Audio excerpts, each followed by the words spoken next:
అటువంటి తండ్రి దేవునికి కృతజ్ఞతాస్తుతులు తెలియపరచుకుంటూ చేరువచ్చిన మీ అందరికి కూడా క్రీస్తు ప్రభు నామమున మరొకసారి శుభాభివందనాలు తెలియపరచుకున్న అందరికి కూడా ఉందనండి. ఈరోజు మనము ఒక చిన్న అంశాన్ని నేర్చుకుని మనం ప్రయత్నం చేద్దాము.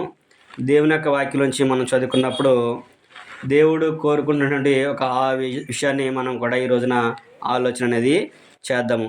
ఏంటి అంటే ఈరోజు మన నేర్చుకునే పాఠ్యాంశం పేరు క్రైస్తవుని యొక్క అభివృద్ధి.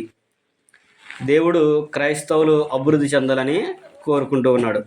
ఆనాడు దేవుడు మానవుని నిర్మించినప్పుడు దేవుడు ఏమనుకున్నాడు, తన స్వరూపమందు తన పోలిక చెందులను సృజించాను అనే విషయం చదువుకున్న తర్వాత చివరి వచ్చిన అన్నాడు, మీరు ఫలించి అభివృద్ధి చెంది భూమిని నింపండి అనే విషయాన్ని దేవుడు ఆనాడు మొదటి మనిషి నుండి వారికి దేవుడు తెలియపరిచి ఆశ్రయించినట్లుగా మనము చూస్తూ ఉంటాము. అలాగే క్రైస్తవులముగా క్రొత్త నిబంధన ప్రకారం ఈనాడు కూడా దేవుడు మనల్ని ఏం కోరుకుంటున్నాడంటే, మత్తయి సువార్త 28వ అధ్యాయం మనం చదువుకుంటూ ఉంటాం కదా. 28వ అధ్యాయం 18 నుంచి 20 వచనాల్లో దేవుడు సర్వలోకంకి వెళ్ళి సర్వసృష్టికి సువార్తను ప్రకటించండి, తండ్రి యొక్క కుమారునికి పరిశుద్ధాత్మ నాకు బాప్తిసం ఇచ్చుచు నేను మీకు ఏ సంగతి ఆజ్ఞాపించనో వాటన్నిటిని కూడా వారు గైకొన్నట్లుగా వారికి తెలియపరచండి, ఇదిగో యుగాంతం నేను మీతోనూ ఉన్నానని చెప్పేసి ప్రభువారు చెప్పిన సందర్భాన్ని కూడా మనం చూస్తూ ఉంటాము. అంటే దేవుడు ఏమని కోరుకుంటున్నాడు అంటే, ప్రతి వ్యక్తి కూడా అభివృద్ధి చెందాలని కోరుకుంటూ ఉన్నాడు. ప్రతి వ్యక్తి కూడా వర్ధిల్లాలి. ఏ విషయంలో మనము కోరుకుంటూ ఉంటాము, భౌతికంగా నేను మంచి ఉద్యోగం, బాగా చదువుకొని మంచి ఉద్యోగం సంపాదించాలి, మంచి బిల్డింగ్ కట్టుకోవాలి, మంచి కార్లు మేము కొనుక్కోవాలని మనం ఎలాగైతే భౌతికంగా మనం కోరుకుంటున్నామో, అలాగే దేవుడు కూడా అంటున్నాడు, నా కుమారులు నా కుమార్తెలు ఈ యొక్క క్రైస్తవ జీవిత విషయంలో, భక్తి విషయంలో, విశ్వాస విషయంలో అభివృద్ధి చెందాలి అనే విషయాన్ని ఆయన కూడా కోరుకుంటూ ఉన్నాడు. అందుకనే అసలు మొదట మనం అభివృద్ధి అంటే ఏంటో అనేది మనం ఆలోచన చేయాలి. మనం భౌతికంగా కోరుకునే అభివృద్ధి, దేవుడు కోరుకునే అభివృద్ధి అనేది మనం ఆలోచన చేసుకున్నప్పుడు అసలు అభివృద్ధి అంటే ఏంటి అని మనం చూసినట్టయితే, మొదటిగా మెరుగుపడటము. దైవికమైన విషయాల్లో మనం మెరుగుపడటము. ప్రతి విషయంలో కూడా భౌతికంగా కానివ్వండి, ఆత్మీయంగా కానివ్వండి, మనం ఏంటంటే మెరుగుపడాలన్నమాట. అంటే ఉదాహరణకి భౌతికంగా అనుకోండి, ఎప్పుడు పిల్లడు 1వ తరగతిలో నుండి మనకన్నా ఆనందం ఉంటుందా? 18 సంవత్సరాలు వచ్చినాయి, అప్పుడు దగ్గర ఏ తరగతిలో ఉండాలి పిల్లడు? ఇంటరు, డిగ్రీ ఆ సమయంలోనికి ఆ వయసులో వచ్చేసినట్లు. అయినప్పుడే కూడా ఇంకా 1వ తరగతి పాఠాలు 1వ తరగతిలో ఉన్నాడంటే ఆ తల్లిదండ్రులకు సంతోషం ఉంటుందా? చాలా బాధగా ఉంటుంది. అంటే తన జీవితాన్ని మెరుగుపరుచుకోవాలి. దేవుడు కూడా ఏమంటున్నాడంటే మనం కూడా ఎదగాలి అని ఆయన మెరుగుపరుచుకోవాలని కోరుకుంటున్నాడు. ఇప్పుడు క్రైస్తవులైన మనము ఇంకా మూలపాటలు తట్టే మనం ఉంటే దేవుడు ఏమైనా సంతోషిస్తాడు మన పట్ల? ఇంకెంత మటుకి దేవుడు అంటే ఎవరో, విశ్వాసం అంటే ఏంటి, ఆరాధన అంటే ఏంటి, లేదంటే మామూలుగా ఈ పండుగలు చేయవచ్చో చేయకూడదా, దేవుళ్ళు ఎంతమంది అనే ఆలోచనలు ఇంకా మనం ఉంటే ఆయన ఏం ఆలోచన చేస్తాడు? నా కుమారులకు ఇంత అయ్యారు, ఇంకా అభివృద్ధి చెందకపోతే ఎలాగని చెప్పేసి ఆయన కూడా బాధపడుతూ ఉంటాడు. అందుకనే దైవిక విషయంలో మొట్టమొదటిగా మెరుగుపడాలి మనము. అభివృద్ధి అంటే దైవిక విషయంలో మెరుగుపడాలి. రెండోది వృద్ధి చెందాలి. రెండోది ఏంటంటే వృద్ధి చెందాలి. వృద్ధి అంటే ఇప్పుడు ఒక చెట్టును మనం నాటాము, చెట్టు నాటినప్పుడు అది మొక్కగానే ఉంటుందా? పెరిగిద్ది, ఫలాలు వస్తాయి, ఫలాలు కూడా పండి మనం తినడానికి కూడా ఉపయోగపడేట్లుగా ఉంటుంది. అలాగే నేటి క్రైస్తవులైన మనం కూడా, దేవుని పిల్లలైన మనం కూడా ఎన్నాళ్ళు చూసినా కానీ అక్కడే ఉండి అక్కడే చదువుకో అక్కడే ఆటలో అనుకోండి, దేవుడు సంతోషిస్తాడా? ఎంత మటుకి దేవుడు క్రైస్తవులైన వారు సువార్త ప్రకటించాల్సిన భారం ప్రతి ఒక్కరి మీద కూడా మోపడింది. అది స్త్రీలైనా కానీ పురుషులైనా కానీ ఎవరి వంతు బాధ్యత వాళ్ళు చేయాలి. స్త్రీలకే బోధించే అధికారం దేవుడు ఇవ్వలేదు, కానీ స్త్రీలకు బోధించి వారిని నడిపించే అవకాశాన్ని దేవుడు వారికి ఇచ్చాడు. వృద్ధి చెందాలి. నేను ఇన్ని సంవత్సరాల నుంచి బాప్తిసం తీసుకొని ఇన్ని సంవత్సరాల నుంచి ఆరాధనకి వెళ్తున్నాను, నేనేం చేస్తున్నాను? నా కుటుంబాన్ని నేర్పించుకుంటున్నానా? నా పిల్లలకు నేర్పించుకుంటున్నానా? నా బంధువులు చెప్పుకుంటున్నానా? నా స్నేహితులు చెప్తున్నానా? ఎవరు నడిపిస్తున్నాను అనే విషయంలో మనం ఆలోచన చేసుకొని దినదినము కూడా మనం అభివృద్ధి అనేది చెందాలి. విశ్వాస విషయంలో మనం వింటున్నాము, వినిటి వదిలేస్తే కుదరదు. వినేలా వదిలేస్తే కుదరదు. విశ్వాసం నువ్వు నేర్చుకున్నావు, ఎవరైనా మా స్నేహితులు మాట్లాడినప్పుడు అసలు విశ్వాసం ఏంటో నీకు తెలుసా అని చెప్పాలి. ఏంటి విశ్వాసం అంటే?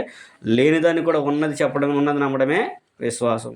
దేవుడు ఉన్నాడు అని ఎవరైనా అడిగారు అనుకోండి, దేవుడు ఏంటి నాకు చూపి అంటారు కొంతమంది తెలివిగా. ఏంటి నాకు చూపి నేను నమ్ముతానంటూ ఉంటారు. మన వాళ్ళకి అందరికీ తెలిసినవన్నీ కూడా. నువ్వు ఉదాహరణకి ఏమంటారు? గాలి ఉందా? గాలి ఉంది, కానీ లేదని చెప్పడానికి అవకాశం లేదు. మరి చూపి అంటే చూపించగలరా? చూపించలేము. నొప్పి ఉంటుంది, నొప్పి పుడుతుంది, కానీ నొప్పి చూపి అంటే చూపిస్తారా? చూపిలేము. అంటే మనము కూడా విశ్వాస విషయంలో, అంటే దేవుని విషయంలో, మనం క్రైస్తవ విషయంలో ఏంటంటే వృద్ధి అనేది చెందాలి, వృద్ధి చెందుతూ ఉండాలి. దినదినం కూడా నేర్చుకుంటూ మనం ఎదుగుతూ ఇతరులు నేర్పిస్తూ మనం ఉండేవారిగా ఉండాలి. ఎవరి సామర్థ్యం తగినట్టుగా వాళ్ళు. కొంతమంది ఆర్థిక పరంగా విషయాల్లో ఏం చేస్తారంటే సేవకు సహకరించే వాళ్ళు ఉంటారు.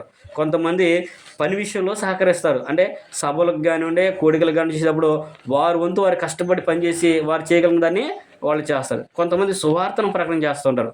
కొంతమంది ఏం చేస్తారంటే ఎదుటి వ్యక్తులకు చెప్పి సంఘంలోనికి నడిపిస్తూ ఉంటారు. అంటే వారి సామర్థ్యం కొద్దీ వాళ్ళు చెప్పి నడిపించుకుంటూ ఉంటారు. కొంతమంది ఈసారికి మా దగ్గరికి రా, మా ఆరాధన ఒకసారి వచ్చి చూడు ఎలా ఉంటుందో, ఆరాధన క్రమం ఎలా ఉంటుందో, అన్నిలాగా మా అలా ఉండదు, మాకు చక్కగా సైలెంట్గా ఉంటుంది, చాలా డీసెంట్గా ఉంటుంది అని చెప్పేసి వాళ్ళకి నచ్చినట్లుగా చెప్పి వాళ్ళని తీసుకొచ్చే ఒక మోటివేషన్ అనేది కొంతమందికి ఉంటూ ఉంటుంది. అదే అందుకని అంటున్నానంటే వృద్ధి చెందాలి అనే విషయాన్ని కూడా ఆయన తెలియపరుస్తున్నాడు. మూడోది మనం చూసినట్లయితే ఫలించాలి, ఫలాలు కూడా ఫలించాలి. అర్థమైందా? ఇప్పుడు చెట్టు మొక్క నుంచి ఒక పెద్ద చెట్టు అయింది. చెట్టు అయిన తర్వాత కాయలు రాకపోతే ఫలితం ఏమైనా ఉందా? ఫలితం ఉండదు. మనం కూడా నేర్చుకున్నాము, తెలుసుకున్నాము, విశ్వాసం కలిగి ఉన్నాము. మనం కూడా ఏంటంటే విశ్వాస విషయంలో అభివృద్ధి చెందడం కాకుండా మన జీవితాన్ని కూడా చూపించాలి.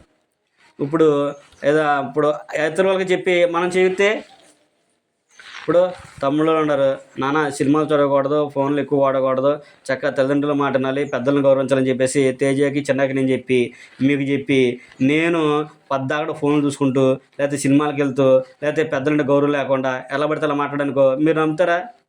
మీరేమనుకుంటారు? ముందు నువ్వు చెయ్యాలి అంటారు. ముందు నువ్వు చేయలేదంటే ముందు మీ పిల్లలకు చెప్పు, తర్వాత మాకు చెబుతూ కానీ అంటారు.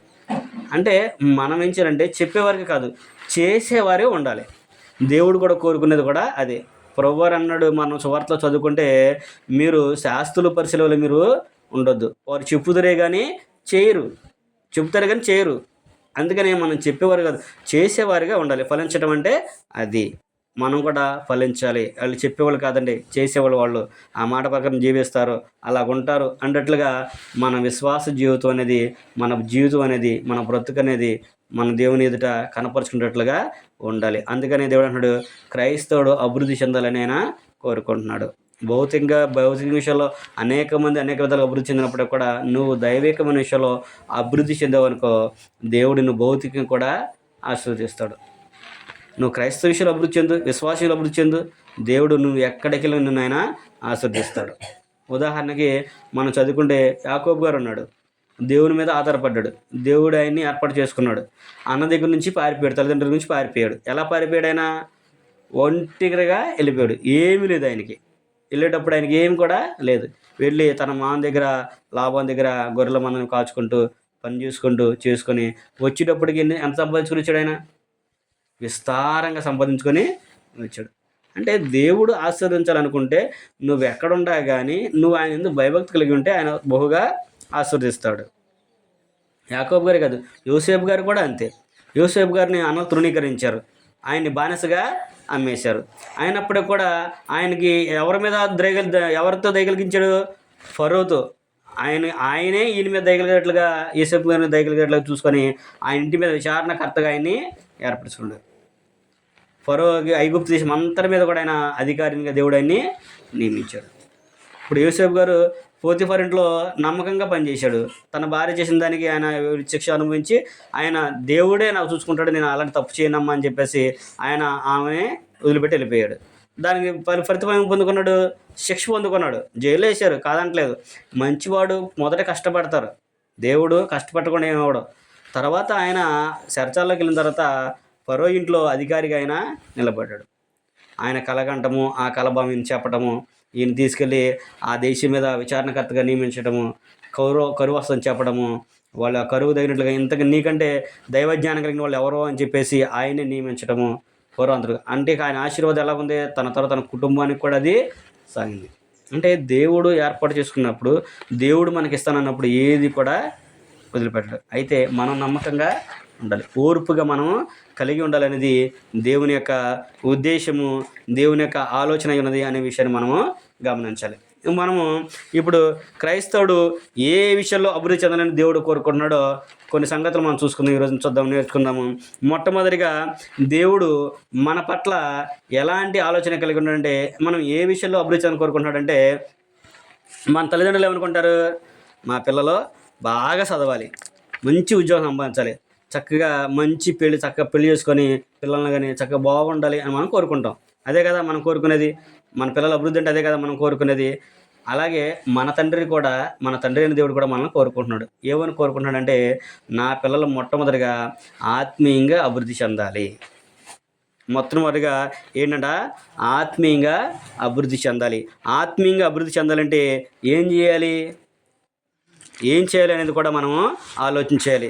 దానికి తగినట్లుగా మనం కూడా ఏర్పాటు అనేది చేసుకోవాలి. ఇప్పుడు పిల్లల్ని బాగా చదివాలనుకుంటాము, దానికి తగినట్లుగా ఏర్పాటు చేస్తేనే కదా వాళ్ళు చదువుకునేది, వాళ్ళకి మంచి భవిష్యత్తు వచ్చేది. అలాగే మన తండ్రి కూడా నువ్వు ఆత్మీయంగా ఎదగాలని కోరుకోవడం మటుకు కాదు, నువ్వు ఎదగడానికి కావాల్సిన వనరులన్నింటినీ కూడా సమకూర్చాడు. ఎలాగ నువ్వు అభివృద్ధి చెందాలంటే, నువ్వు ఎలాగ వృద్ధి చెందాలని కోరుకున్నాడంటే, పేతురు రాసినటువంటి మొదటి పత్రికగా మనం చదువుకున్నట్లయితే, పేతురు రాసినటువంటి మొదటి పత్రిక 2వ అధ్యాయము 1వ వచనం గురించి మనం చదువుకుంటే, అక్కడ పేతురు గారు తెలియపరుస్తున్నాడు. ఏమని తెలియపరుస్తున్నాడు? ప్రభు దయాళుడని మీరు రుచి చూచిన ఎడల సమస్తమైన దుష్టత్వమును, సమస్తమైన కపటమును, వేషధారణను, అసూయను, సమస్త దూషణ మాటలను మాని క్రొత్తగా జన్మించిన శిశువుని పోలిన వారై నిర్మలమైన వాక్యమును పాల వలన రక్షణ విషయం ఎదుగు నిమిత్తము ఆ పాలను అపేక్షించండి. నిర్మలమైన పాల వంటి వాక్యాన్ని అపేక్షించాలి. ఇప్పుడు దేవుని యొక్క వాక్యాన్ని మనం అపేక్షించాలనే కోరుకుంటున్నాడు. దాన్ని మనం ఆస్వాదించాలంటే నువ్వు నిర్మలమైన వాక్యాన్ని ఆస్వాదించాలి. ఏదో మన వాళ్ళు కొంతమంది చెప్పినట్లుగా అక్కడ కొద్దిగా అనేది కాకుండా సత్యము ఉన్నట్లుగా నువ్వు గ్రహించాలి.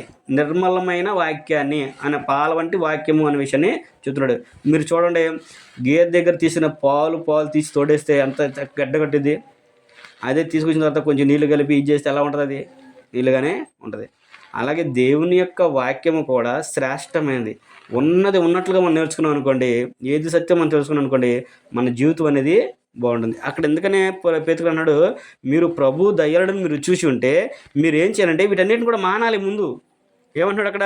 ప్రభు దయలను మీరు చూసినట్ల సమస్తమైన దుష్టత్వమును, సమస్తమైన కపటమును, వేషధరణ, అసూయ, సమస్త దోషణ మాటలు కూడా మానాలి. మాని క్రొత్తగా జన్మించిన శిశువు ఎలాగైతే ఉంటాడో అలాగే మీ స్వభావం అనేది ఉండాలి. చిన్నపిల్లలకి అని తెలిసిద్దా? అలాంటి స్వభావాన్ని మనము కలిగి ఉండాలి.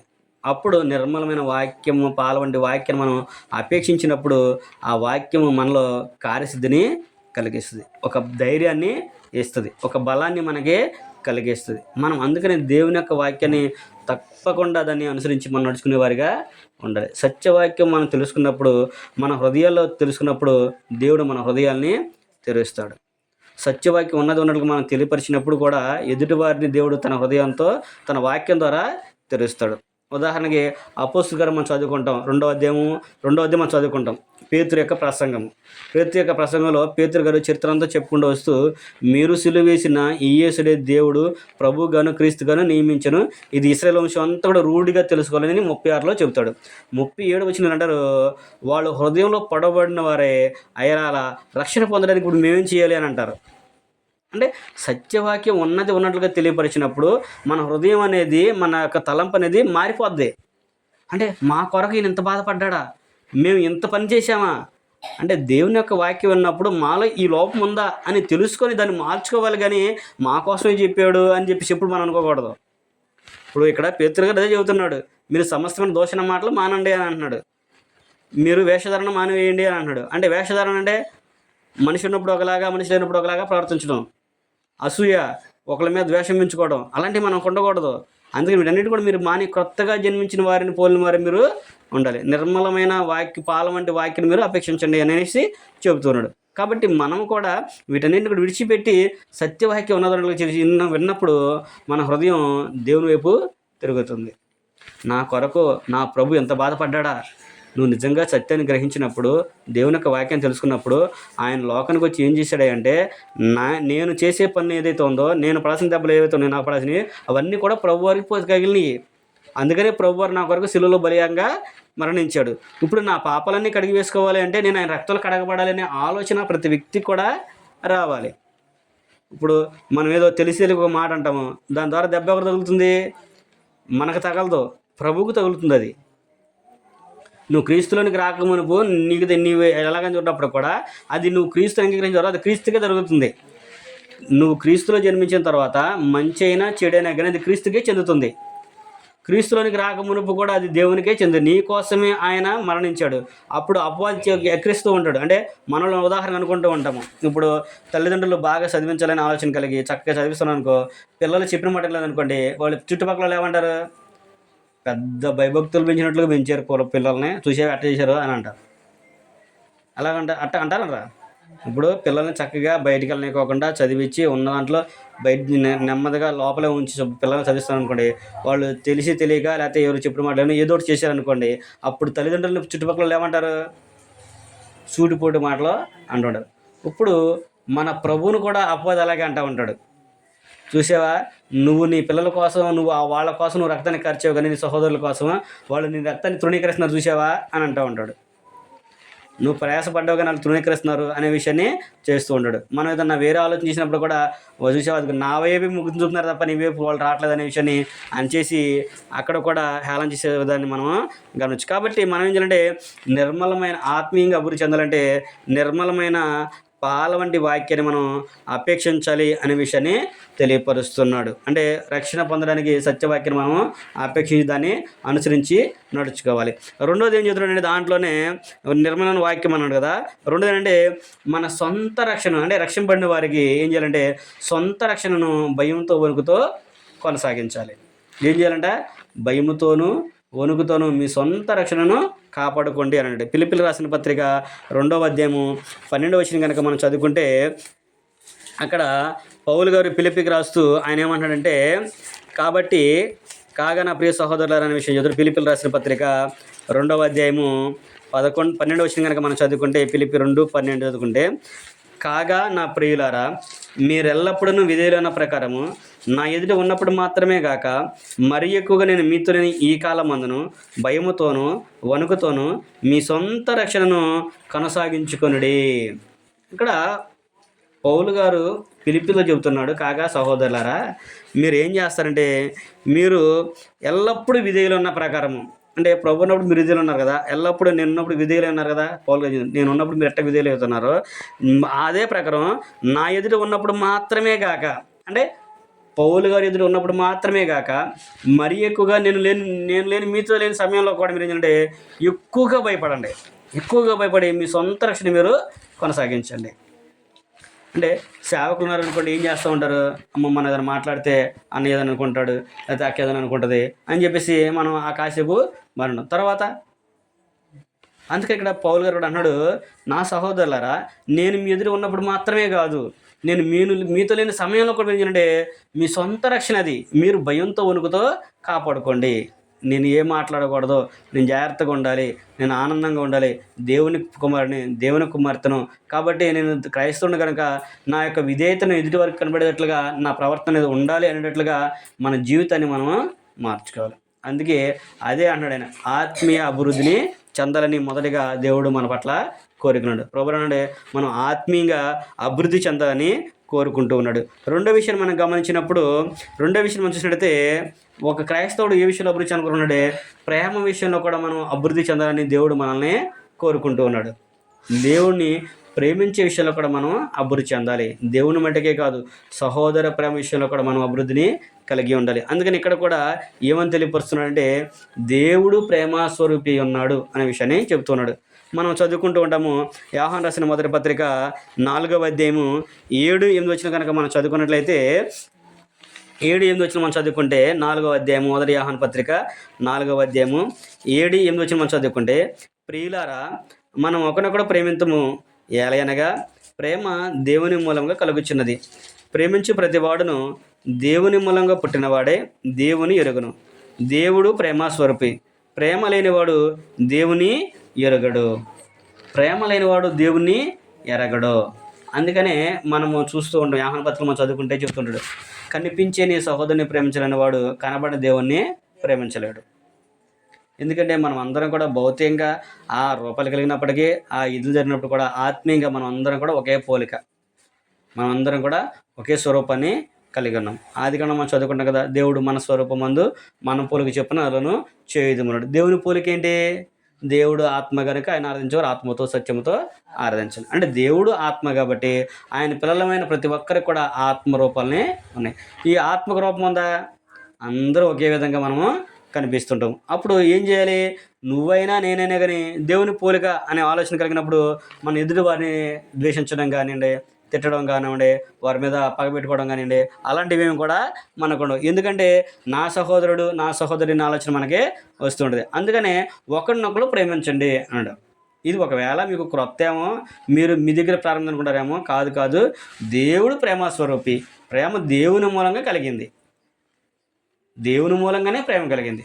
ఆయన ఎవరు నశించిపోవడం ఇష్టం లేక దేవుడు మనల్ని అందరినీ ప్రేమించి మన కోసం తన ప్రియకుమారుడు క్రీస్తు ప్రభువు లోకానికి పంపించున్నాడు. క్రీస్తు ప్రభు రావడానికి గల కారణం ఏంటి? దేవుడు లోకాన్ని ప్రేమించాలని చెప్పన్నాడు. కానీ అప్పటి వరకు ఇశ్రాయేలు అందరూ ఎవరో, దేవుని పిల్లలు ఎవరో? ఇశ్రాయేలీలు మటుకి. మరి ప్రపంచంలో ఇశ్రాయేల్ వరకే ఉన్నారా? మిగతా అన్యజనులు బోలెడంతమంది ఉన్నారు. వీళ్ళందరినీ కూడా దేవుడు స్వీకరించాలి కాబట్టి, వీళ్ళందరూ కూడా దేవునికి ప్రజలు అవ్వాలి కాబట్టి, ఆ ఇశ్రాయేలీయులకి మనకి ఉన్నటువంటి అడ్డుగోడనైనా తీసివేశాడు. ఏది? ధర్మశాస్త్రం అనే అడ్డుగోడనైనా తీసివేసి అన్యజనుల్ని, యూదులు, ఇశ్రాయేలు అందరినీ కూడా ఆయన ఏకం చేశాడు. ఇప్పుడు మనం అందరం కూడా దేన్ని బట్టి చేశాడు? ఆయన ప్రేమను బట్టి చేశాడు. ఎవరు నశించిపోవడం ఆయనకి ఇష్టం లేదని. అందుకనే మనం చదువుకుంటాం కదా, యోహాను సువార్త 3:16లో దేవుడు లోకమును ఎంతో ప్రేమించాడు. ఆయన ప్రేమించాడు కాబట్టి ఆయన కుమారుడైన క్రీస్తు ప్రభువు లోకానికి పంపించాడు. ఆయన ద్వారా మనందరం కూడా దేవుని కుమారులుగా అవకాశం అనేది ఈరోజున మనకు కూడా దేవుడు ఇచ్చాడు. కాబట్టి ప్రేమ విషయంలో మనము అభివృద్ధి చెందాలి అనే విషయాన్ని ఆయన కోరుకుంటూ ఉన్నాడు. అంతేకాకుండా క్రైస్తవులుగా కూడా సంఘంలో అభివృద్ధి చెందినవారు, ప్రేమ విషయంలో అభివృద్ధి చెందిన వారు కూడా ఉన్నారు. దాన్ని మనం చదువుకున్నట్లయితే దశలోనికి రాసిన మొదటి పత్రిక 3వ అధ్యాయము 16, 12, 13, 14 చదువుకుంటే, దశలోనికి రాసిన మొదటి పత్రిక 3వ అధ్యాయము 12, 13 వచ్చిన మనం చదువుకుంటే, ఇక్కడ పౌలు గారు కూడా దశలోనికి ఉన్న సంఘానికి ఏం తెలియపరుస్తున్నాడంటే, మరియు మన ప్రభు అయిన యేసు తన పరిశుద్ధులందరితో వచ్చినప్పుడు మన తండ్రి అయిన దేవుని ఎదుట మీ హృదయములను పరిశుద్ధత విషయమై అనింద్యమైనదిగా ఆయన స్థిరపరచుటకై మేము మీ ఎడల ఎలాగూ ప్రేమలో అభివృద్ధి పొంది వర్ధిల్లుచున్నామో, అలాగే మీరును ఒకని ఎడల ఒకడును మనుషులందరి ఎడలను ప్రేమలో అభివృద్ధి పొంది వర్ధిల్లునట్లు ప్రభువు దయచేయునుగాక అనే విషయాన్ని చెబుతూ ఉన్నాడు. ఏంటంటే ఇక్కడ ఈ విషయం మనం చదువుకుంటే, అక్కడ దశలోనికల సంఘము దేవుని ప్రేమలో అభివృద్ధి చెందుతూ ఉన్నారు. వాళ్ళు అభివృద్ధి చెందారు.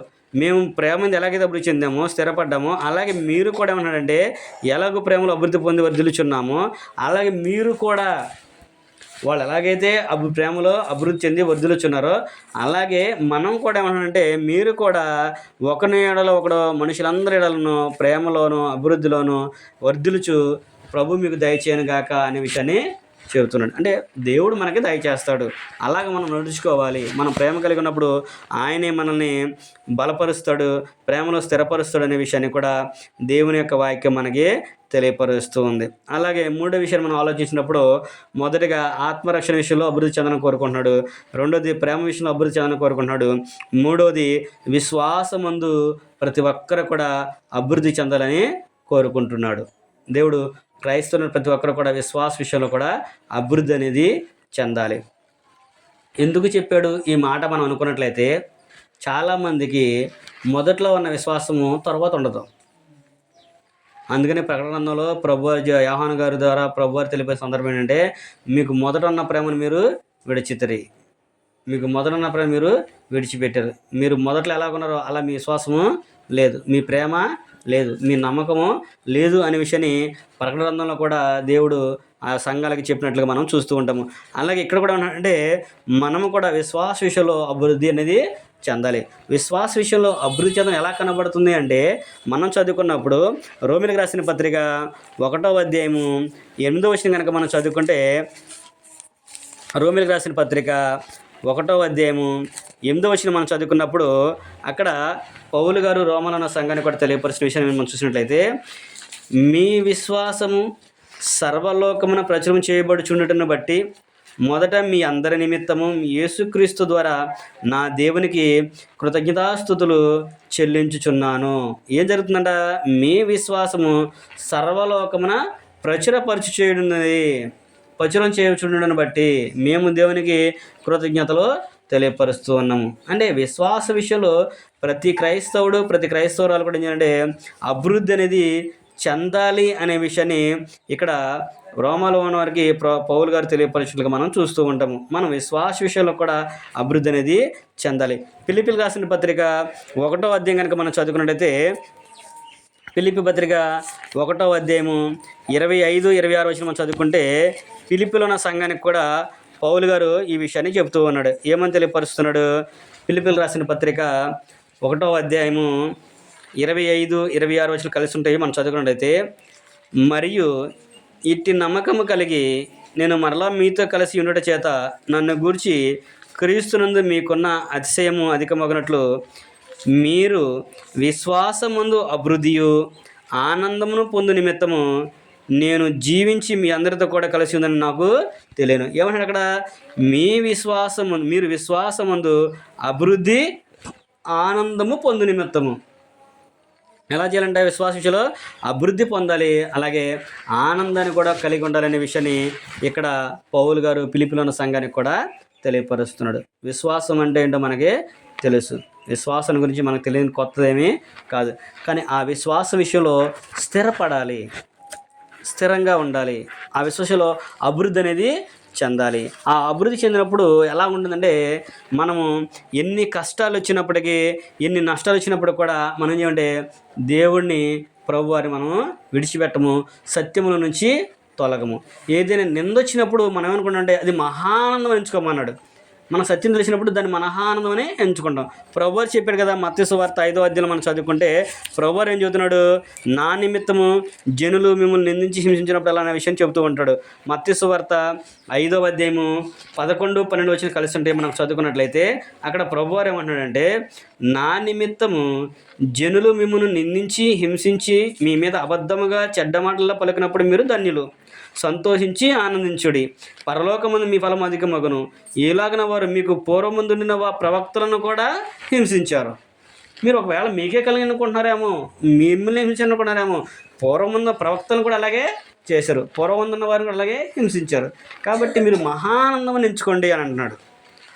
క్రైస్తవులు అయినప్పుడు ఏదైనా శ్రమ వచ్చిందంటే ఏమనుకోవాలంటే, నేను నా ప్రభుకి గుర్తున్నాను, నా ప్రభు నన్ను పరిశ్రమ చేస్తున్నాడు, నా ప్రభు యొక్క దృష్టిలో ఉండాలనే ఆలోచన మనకి కలగాలి. అప్పుడు మన ప్రభు చూస్తున్నాను చేసినప్పుడు మనం బాధపడతామా? ఆయన కీడు విషయం ఎవరిని కూడా శోధింపడు అని అంటాడు. ఒకవేళ శోధించినట్టయితే శోధనతో తప్పించుకునే మార్గాన్ని కూడా ఆయనే కలిగిస్తాడు. అదే పేతురుపత్రికలు అంటాడు. ఆయన ఏంటంటే, ఆయన కొంతకాలం మిమ్మల్ని శ్రమ పెట్టి శోధించిన తర్వాత ఆయనే మిమ్మల్ని పరిశుద్ధులుగా చేసి స్థిరపరిచి బలపరుస్తాడు అంటాడు. ఏం చేస్తాడంటే, కొంతకాలం శ్రమ పెట్టిన తర్వాత ఆయనే మనల్ని బలపరిచి స్థిరపరుస్తాడు. ఆయనే స్థిరపరిచేది. మనము నమ్మకంగా ఉంటే చాలు, ఆయన మనల్ని స్థిరపరుస్తాడు అనే విషయాన్ని ఇక్కడ కూడా దేవుని యొక్క వాక్యం మనకి వివరిస్తుంది. కాబట్టి మనము విశ్వాస విషయంలో కూడా అభివృద్ధి అనేది పొందాలి అనే విషయాన్ని, అభివృద్ధి చెందాలనే విషయాన్ని దేవుడు మన పట్ల కోరిక కలిగి ఉన్నాడు. అలాగే 4వ విషయం చదువుకొని ఈ రోజుకి మనం ఆఫ్ చేసుకుందాము. 4వ విషయం మనం చూసినట్టయితే, దేవుని జ్ఞానమందు అభివృద్ధి అనేది చెందాలి. లోక విషయంలో జ్ఞానాన్ని సంపాదించుకుంటాం, లోక విషయంలో తెలివిగా ఉంటాం.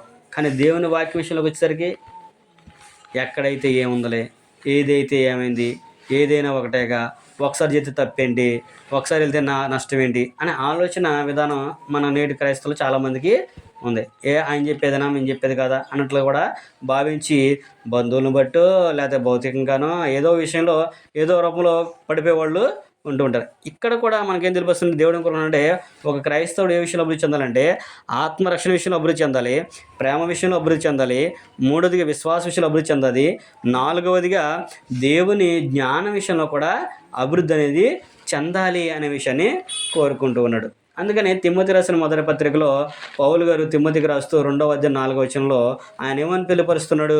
తిమోతికి రాసినటువంటి మొదటి పత్రిక 2వ అధ్యాయము 4వ వచనం కనుక మనం చదువుకున్నట్టయితే అక్కడ అన్నాడు, మీరు సత్యమును గురించిన అనుభవ జ్ఞానం పొంది ఉండాలని ఆయన కోరుకున్నాడు. సత్యమును గురించిన అనుభవ జ్ఞానము కలిగి ఉండాలని ఆయన హెచ్చరించుచున్నాడు అనే విషయాన్ని తెలియపరుస్తున్నాడు. 2వ అధ్యాయము 4వ వచనం కనుక మనం చదువుకున్నట్లయితే ఆయన మనుషులందరూ రక్షణ పొంది సత్యమును గూర్చిన అనుభవజ్ఞానం గలవారై ఉండవాలని ఇచ్చయించుచున్నాడు. దేవుని కోరిక అది. ఇచ్చ అంటే కోరిక. దేవుని కోరిక ఏంటంటే మనుషులందరూ రక్షణ పొందాలి. రక్షణ పొందడమే కాకుండా సత్యాన్ని గురించిన అనుభవాన్ని, జ్ఞానాన్ని కలిగి ఉండాలి. ఇది దేవుని యొక్క కోరిక. దేవుని కోరిక నెరవేర్చిన బాధ్యత మనకే ఉంది. తల్లిదండ్రుల కోరికను ఎలాగైతే నెరవేర్చిన బాధ్యత ఉందో అలాగే ఆత్మీయంగా దేవుని యొక్క కోరికను కూడా మనము తీర్చాలి. ఆయన కోరికను మనం అనుసరించి నడుచుకోవాలి. అందుకే ఆయన కోరుకున్నట్లుగా మనుషులందరూ రక్షణ పొందాలి. అలాగే రెండోదిగా సత్యమును గురించిన అనుభవాన్ని, జ్ఞానాన్ని సంపాదించాలి. అంటే వాక్యాన్ని గురించిన అనుభవము, జ్ఞానాన్ని సంపాదించాలి. మనం రోజు చదువుకుంటూ ఉంటే, రోజు వింటూ ఉంటే ఎంత జ్ఞానం వస్తుందో మనకి. ఇప్పుడు ఒక వ్యక్తి ఒక పనికి వెళ్ళాడు అనుకోండి, మానకుండా కంటిన్యూషన్కి వెళ్తే ఆ పనిలో అతను ఏం చేస్తాడు? మంచి ఉత్తీర్ణుడు అవుతాడు. చదువులోనైనా ఏదైనా. అలాగే దైవికమైన విషయంలో కూడా మనము ప్రతి దినము కూడా కొంత సమయాన్ని కేటాయించుకొని బైబిల్ చదువుకొని ప్రార్థన చేసుకుంటే మనం ఆత్మీయంగా, మనం భౌతికంగా కాకుండా ఆత్మీయంగా మనం ఇంకా అభివృద్ధి చెందుతాం. విశ్వాస విషయంలో కూడా మనం జ్ఞానాన్ని సంపాదించాం. ఇక్కడ చదువుకుంటూ ఉన్నప్పుడు మనకు ఒక ప్రశ్న అనేది మెదులుతూ ఉంటుంది. ఏంటంటే ఇక్కడ ఇలా రాసింది కదా, అక్కడేంటి అన్నయ్య ఇలా చెప్పాడు అనే ఆలోచన వస్తూ ఉంటుంది చదివినప్పుడు. అప్పుడు మనకు డౌట్లు అనేవి వస్తాయి. నీకు డౌట్ వచ్చిందంటే నువ్వు ఆత్మీయంగా ఎదుగుతున్నావని అర్థం, నువ్వు సత్యానికి లోబడుతున్నావని అర్థం. అది మనం గమనించాల్సిన అవసరం అనేది ఉంది. కాబట్టి ప్రభువు కోరుకున్నట్లుగా మనుషులందరూ కూడా రక్షణ పొంది సత్యమును గురించిన అనుభవాన్ని, జ్ఞానాన్ని పొందాలి అనే విషయాన్ని చెబుతున్నాడు. అంతేకాకుండా పేతురు రాసిన 2వ పత్రికలో అంటాడు, ఆయన కృపయందు జ్ఞానమందు కూడా అభివృద్ధి మనం చెందాలని కోరుకుంటున్నాడు. కృపయందు జ్ఞానమందు అని పేతురు రాసిన 2వ పత్రికలో మనం చదువుకుంటే, పేతురు రాసిన 2వ పత్రిక 3వ అధ్యాయము 18 వచ్చిన మనం చదువుకుంటే అక్కడ ఏమన్నాడంటే, పేతురు గారు అంటూ ఉంటాడు, మన ప్రభువును రక్షకుడునైన యేసుక్రీస్తు అనుగ్రహించు కృపయందును జ్ఞానమందును అభివృద్ధి పొందుడి.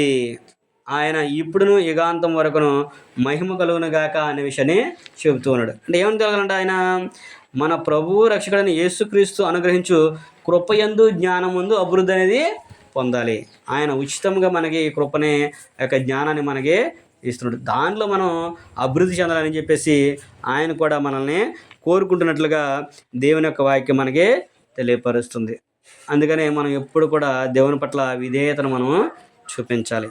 దేవుని యొక్క ప్రేమకు మనం ఎల్లప్పుడూ కూడా లోబడి జీవించాలి. ఆయన యొక్క ఆజ్ఞలను అనుసరించి నడుచుకునే వారిగా మనము ఉండాలి. లేదనుకోండి, దేవుడు కూడా ఏం చేస్తాడంటే చూసి చూడనట్టుగా మనల్ని కూడా వదిలేస్తాడు. మనల్ని కూడా ఆయన ఎన్నికలోనికి తీసుకోడు. ఎప్పుడైతే నువ్వు దేవునికి ఇష్టడుగా ఉంటావో, ఇష్టరాలుగా ఉంటావో, ఆయన ప్రేమను పొందుకుంటావో, ఆ ప్రేమతో పాటు ఆయన నీకు ఏం కావాలో వాటన్నిటిని కూడా ఇస్తాడు. అలా ఇచ్చినప్పుడు నువ్వు ప్రతిది కూడా నువ్వు అభివృద్ధి చేసుకుంటూ ఉంటావు. అందుకనే దేవుడు చెప్పినట్లుగా ఆత్మ రక్షణ విషయంలో మనం ఏంటంటే అభివృద్ధి అనేది పొందాలి. ఆత్మీయంగా రక్షణ విషయంలో మనం ఏంటంటే అభివృద్ధి పొందాలి. ఆత్మని మనం రక్షించుకునే విషయంలో అభివృద్ధి చెందాలి. అంటే సత్యవాక్యం మనం లోబడి నిర్మలమైన పాల వంటి వాక్యాన్ని మనము అపేక్షించాలని కోరుకున్నాడు. రెండోదిగా ప్రతి విషయంలో కూడా, అంటే ప్రతి వ్యక్తి కూడా ప్రేమ విషయంలో అభివృద్ధి అనేది చెందాలి. నీ ప్రేమ అధికంగా ఉండాలి. నీ కుటుంబం పట్లే కాదు, నీ సహోదరు పట్ల, నీ సహోదరి పట్ల, ప్రతి ఒక్కరి పట్ల కూడా నువ్వు ప్రేమను చూపించి ఎదుటివారిని నువ్వు లోబడేవారిగా, ఎదుటివారిని నువ్వు ప్రేమించే విధంగా ఉండాలి అనే విషయాన్ని కూడా అక్కడ మనకి తెలియపరుస్తున్నాడు. ప్రేమించే వారిలో ఏమేమి ఉంటుందో ఏమేమి ఉండవు అనే విషయాన్ని మనకి ప్రేమ అధ్యాయంగా కొరింథీయులకు రాయబడిన మొదటి పత్రిక 13వ అధ్యాయము 1 నుంచి 13 వచనం మనం చదువుకుంటే అక్కడ చెబుతూ ఉంటాడు. 13వ వచనం అంటాడు, కాగా విశ్వాసము, నిరీక్షణ, ప్రేమ ఈ 3 నిలుచును, వీటిలో శ్రేష్టమైనది ప్రేమే. అందుకని ప్రేమను కలిగి ఉండాలి. దేవుడు ప్రేమ అయి ఉన్నాడు, మనం కూడా ప్రేమ అయ్యి ఉండాలి. విశ్వాసం ఒక రోజున అయిపోతుంది, నిరీక్షణ చూసి దేనికో నిరీక్షిస్తున్నాం, ఆ నిరీక్షణ కూడా అయిపోతుంది ప్రభు దగ్గర చేరినప్పుడు. ఇక ఏముంటుందంటే ఎల్లప్పుడూ శాశ్వతంగా నిలిచేది ప్రేమే. కాబట్టి ఎల్లప్పుడూ కూడా మనము ప్రేమలో అభివృద్ధి చెందాలని కోరుకుంటూ ఉన్నాడు. మూడోది మనిషి అంటే విశ్వాస విషయంలో మనము అభివృద్ధి చెందాలని దేవుడు మనల్ని కోరుకుంటూ ఉన్నాడు. విశ్వాస విషయంలో కూడా మనము అభివృద్ధి చెందాలి. నాలుగవదిగా మనము దేవుని జ్ఞానమందు అభివృద్ధి అనేది మనము పొందాలని దేవుడు మనల్ని కోరుకున్నాడు. దేవుని జ్ఞానమందు మనము వృద్ధి చెందాలి, అభివృద్ధి చెందాలి. అంటే దేవుడు కోరుకున్నట్లుగా సత్యవాక్యాన్ని గురించిన అనుభవ జ్ఞానాన్ని మనము సంపాదించాలి. అప్పుడు ఆయన కృపయందు రక్షణ యందు మనం అభివృద్ధి చెందాలని కోరుకున్నాడు. అలాగ మనం పొందినప్పుడు దేవుడు కూడా మన పక్షాన నుండి మనకు విజయాల్ని చేకూరుస్తున్నాడు. చివరిగా ఒక వచనం చదువుకుని మనం ముగించుకుందాము. యాకోబు పత్రిక 3:13 కనుక మనం చదువుకుంటే, మీలో జ్ఞాన వివేకములు గలవాడు ఎవడో అని అంటాడు. యాకోబు పత్రిక 3వ అధ్యాయము 13 వచనం కనుక మనం చదువుకుంటే, అక్కడ యాకోబు గారు ఏమని తెలియపరుస్తున్నాడంటే, మీలో జ్ఞాన వివేకములు గలవాడు ఎవడో, వాడు జ్ఞానంతో కూడిన సాత్వికము గలవాడే తన యోగ్య ప్రవర్తన వలన తన క్రియలను కనపరచవలెను. నువ్వు జ్ఞాన వివేకం గలవాడివైతే యోగ్యమైన ప్రవర్తన వలన తన క్రియలతో కనపరుస్తాడంట. అంటే మనం చేసే పనిలో కనబడుద్ది. మరి ఎవరైనా మీలో అలాంటి వాడు ఉన్నాడా అని యాకోబు గారు చెబుతున్నాడు. మీలో జ్ఞాన వివేకం కలిగిన ఎవడైనా ఉన్నాడా అని చెబుతున్నాడు. ఆ జ్ఞాన వివేకం కలిగిన వాడు దానియేలు గారిని మనం చూసాము. నీ వలె జ్ఞాన వివేకం కలిగిన వాడు ఎవడో అని అంటారు.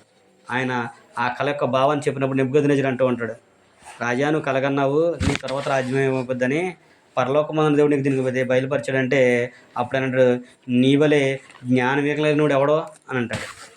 యోసేపు గారి విషయంలో కూడా అలాగే అంటారు, నీ వలె దైవ జ్ఞాన విషయంలో అభివృద్ధి కలిగిన వాడు ఎవడో అనేసి యోసేపు గారిని కూడా అన్నారు. అంటే దేవుని ఎందుకు భయభక్తుల పిల్లల్ని దేవుడు వారిని ఎలా హెచ్చించాలో ఆయనకి తెలుసు. అలాగే మనం కూడా దేవుని ఎందుకు భయభక్తి కలిగి ఉంటే దేవుడు కూడా మనల్ని ఆ స్థితిలోనికి నిలబెడతాడు. ఇతరులకు మనల్ని మాదిరికరంగా చూపిస్తాడు. మనకు తెలియదు కానీ మన జీవితం గురించి ఎదుటివారు మన గురించి చెప్పుకుంటూ ఉంటారు. అప్పుడు మన విశ్వాసం ఏంటో, మన భక్తి ఏంటో, మన యథార్థత ఏంటో, మన రక్షణ విషయంలో ఏంటో అనేది మనకే తెలుస్తూ ఉంటుంది. కాబట్టి ఇతరులను బట్టి అనేది కాకుండా ఎప్పటికప్పుడు మనమే నా సొంత రక్షకు నాదే బాధ్యత కాబట్టి భయపడుతూ మనం జీవించామనుకోండి, అప్పుడు నిజంగా మన జీవితం చాలా ఆనందంగా ఉంటుంది. మనం భయపడుతూ జీవిస్తే ఎల్లప్పుడూ కూడా దేవుడు మనల్ని బహుగా అభివృద్ధి చేస్తుంటాడు. కనుక దేవునికి విధేయులుగా జీవిద్దాము. దేవుడు కోరుకున్నట్లుగా క్రైస్తవులుగా మనం అన్ని విషయాలు కూడా అభివృద్ధి చెందడానికి మనము ప్రయత్నించేద్దాము. ఇంకొక 5 విషయాలని దేవుని చిత్తమైతే అవి రేపు వారం మనం నేర్చుకోవడానికి ప్రయత్నం చేద్దాము. లేకపోతే మధ్యలో ఎప్పుడన్నా కూడుకున్నప్పుడు వాటి నేర్చుకోవడానికి మనము ప్రయత్నం చేద్దాం. కాబట్టి ఇప్పటి వరకు కూడా క్రైస్తవుని యొక్క అభివృద్ధి విషయంలో, ఆత్మరక్షణ అనే విషయంలోను, ప్రేమ విషయంలోను, అలాగే విశ్వాస విషయంలోనూ, దేవుని గురించి జ్ఞానం విషయంలో అభివృద్ధి చెందాలని దేవుడు కోరుకున్నట్లుగా మనము సంగతులను ఆలోచన చేశాము. దేవుని చిత్తమైతే మిగిలిన భాగాన్ని వచ్చేవారని నేర్చుకోవడానికి ప్రయత్నం చేద్దాం. మరొకసారి పోకపోతే మీ అందరూ కూడా ప్రభు నామమున వందనాలు తెలియపరచు. అందరికి కూడా వందనాలు.